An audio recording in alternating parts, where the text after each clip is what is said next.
Welcome back to the Save It for Parts channel. If you've seen my previous videos on 3D printing, you know that I have a complicated relationship with 3D printers. I have 3 of the things down here in my basement workroom, and they just sit around taking up space and gathering dust. I have rarely, if ever, used any of these 3 3D printers since moving them down here. I've found the things to be kind of a fun novelty, and that's about where 3D printing stopped for me. It's a novelty, it's kind of slow, inconsistent, frustrating.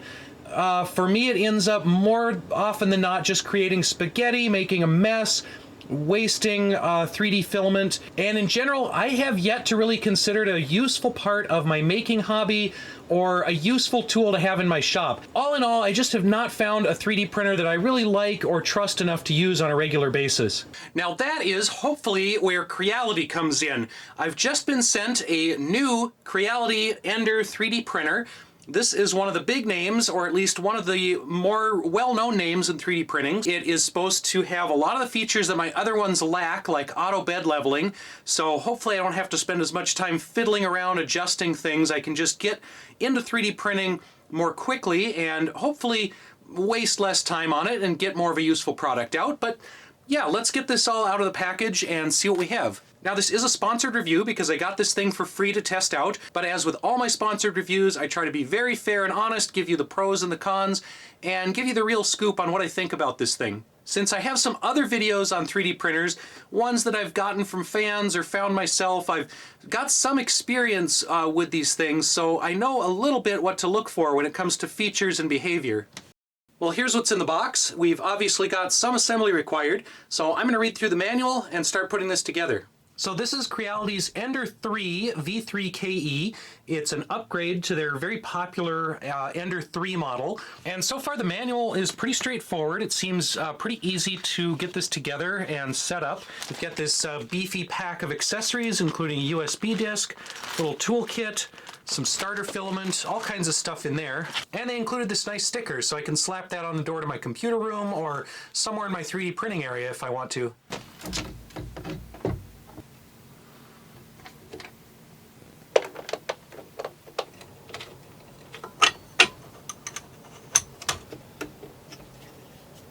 Alright, well I think that's the whole thing assembled. It didn't take too long. The hardest part was getting this big extruder cable figured out, getting it snaked up into the right place.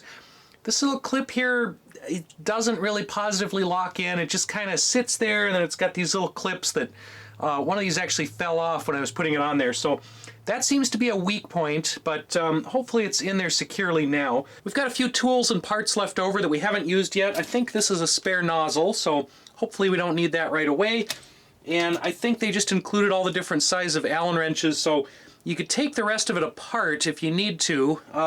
We didn't need most of these for installation. We really just needed 1 or 2 of the Allen wrenches for the DIY installation parts, but it's nice to have the complete set that probably goes to the rest of the fasteners on this unit. And then they've even included a little snipper to prep the end of your filament, so you can cut that at a 45-degree angle.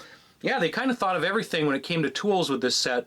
We've brought this over to another room to attempt to keep the cats off of it. They're far too helpful when it comes to things like this. Now it's got this neat little touch screen on the side. That's something new. Most of my other 3D printers don't have that, so apparently you can do everything right from the touch screen. You can do the calibration, the setup, and you can print from a USB disk. So they've included at least one example file on here, and we're going to see if we can print that out. Now it wants us to set up Wi-Fi, so I can print on this from anywhere. I don't need a computer connected to it. Now it wants to know if I want to bind to the Creality cloud. I don't quite know what that means. I'm always a little suspicious of cloud services, so I think we're going to skip that step. All right, now we've got a self-test process.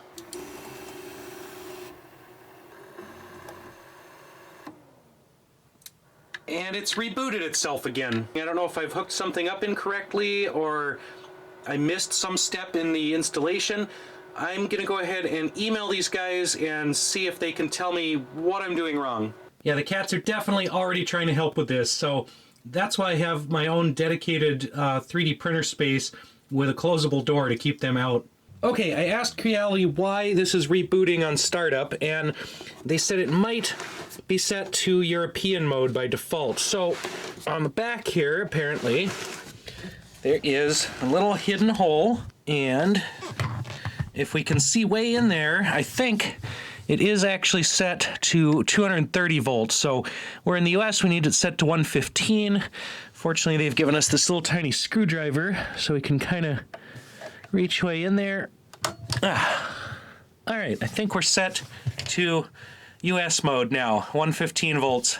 I should have checked that earlier, but honestly, I didn't even notice this little hole back here. Yeah, there is a label for it, but you have to, kind of get way in there to find the switch. All right, it seems to be working. We are getting everything heating up. All right, so now it's doing some auto bed leveling, and this is honestly a huge feature. This is something that I hate doing on my other 3D printers. I can never get it figured out right. I've never gotten my beds to become level or stay level. It seems like I have to do that every time, and it just adds a lot of hassle to 3D printing. So for this to have auto bed leveling, I'm super happy about that. We're gonna preheat the nozzle and load some filament. So this one has this weird little extra detector. The filament goes through that first, and I guess that detects if it's broken or if it's run out. And that way it's not feeding just no filament into the hot end. Let's see, I think I go to folder here and USB drive. All right, we've got Benchy, the benchmark tugboat. As far as I know, this all looks good. Let's go ahead and print. And I have to say, this part, it does seem very fast. It seems like it's printing small detail very quickly, so it already looks like an improvement over my other 3D printers.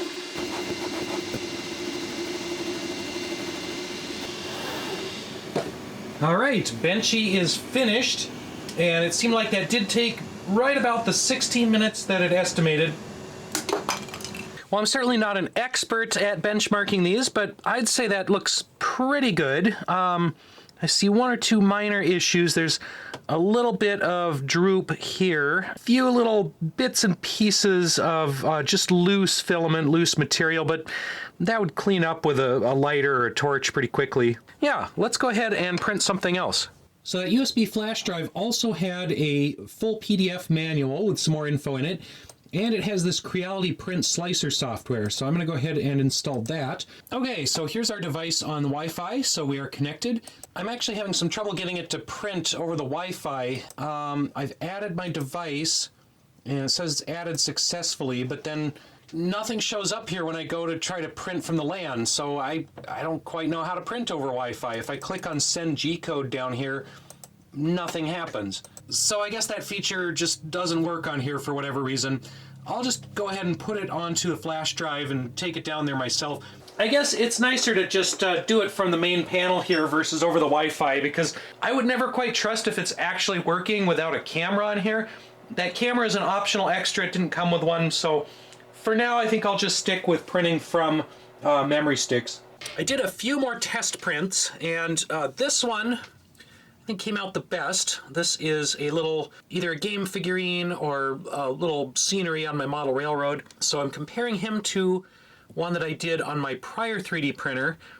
And I think the Ender has a little bit better quality.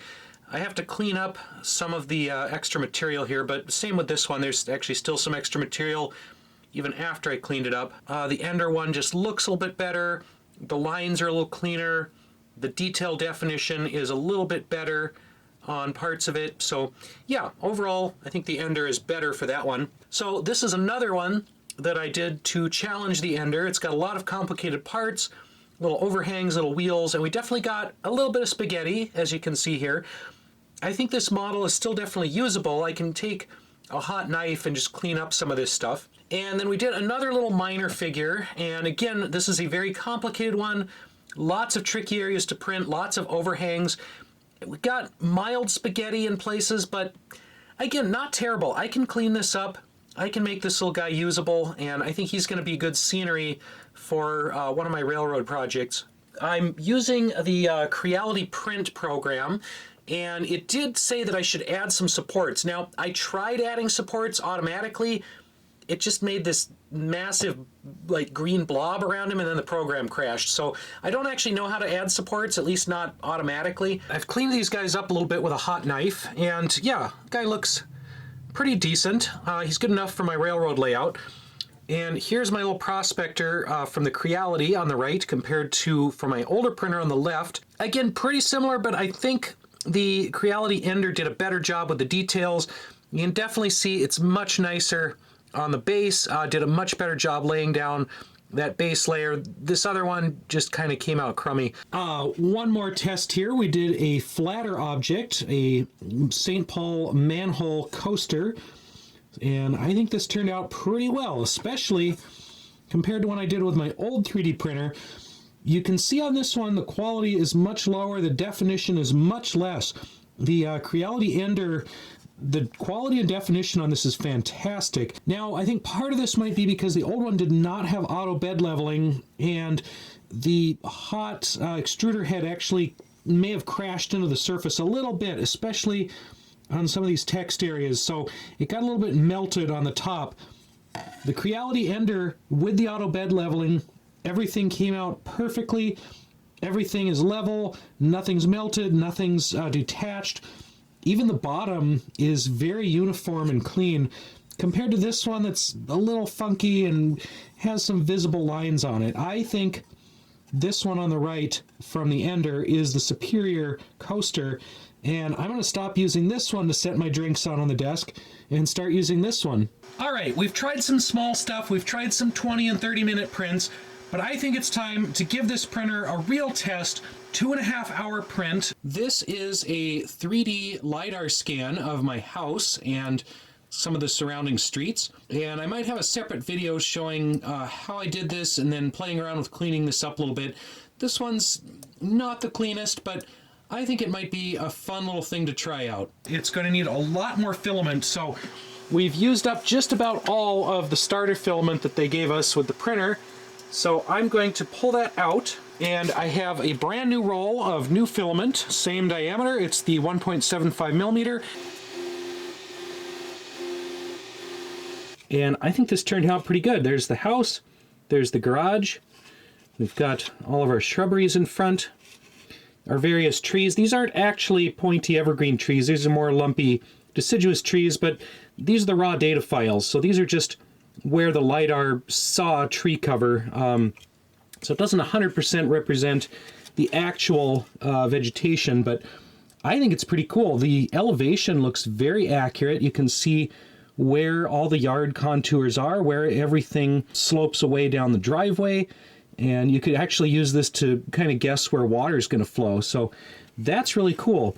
Now, the printer, or maybe the slicer, did put a raft on this, so there's a little bit of a brim for adhesion, I think. So I can trim that off pretty easily. And this popped right off of the print surface, so it didn't get stuck. It was really easy to remove, and it's very flat on the bottom, which I'm very happy with. This is a LiDAR map that I printed before on my older 3D printer. And you can see it's not as detailed. The lines of topography are definitely a little lumpier.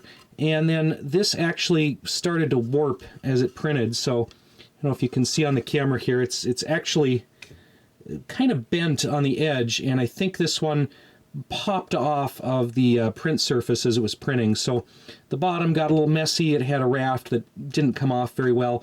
So all in all, the old printer was not very good for printing these 3D topographic LiDAR maps. The new printer, the Creality Ender 3, is great at it. This looks really nice. This is just a cool little model of my house. Now, my final project here is going to be something else that's given me trouble in the past. This is a helical antenna scaffold. So this is a structure that you put wire through to make a satellite antenna. And I've tried to print this before, and it has always become spaghetti. So this is a very challenging print for 3D printers, and let's put the Creality Ender to the test with it. So our antenna scaffold did okay. Again, this is a very challenging print because of the overhangs and these large unsupported towers.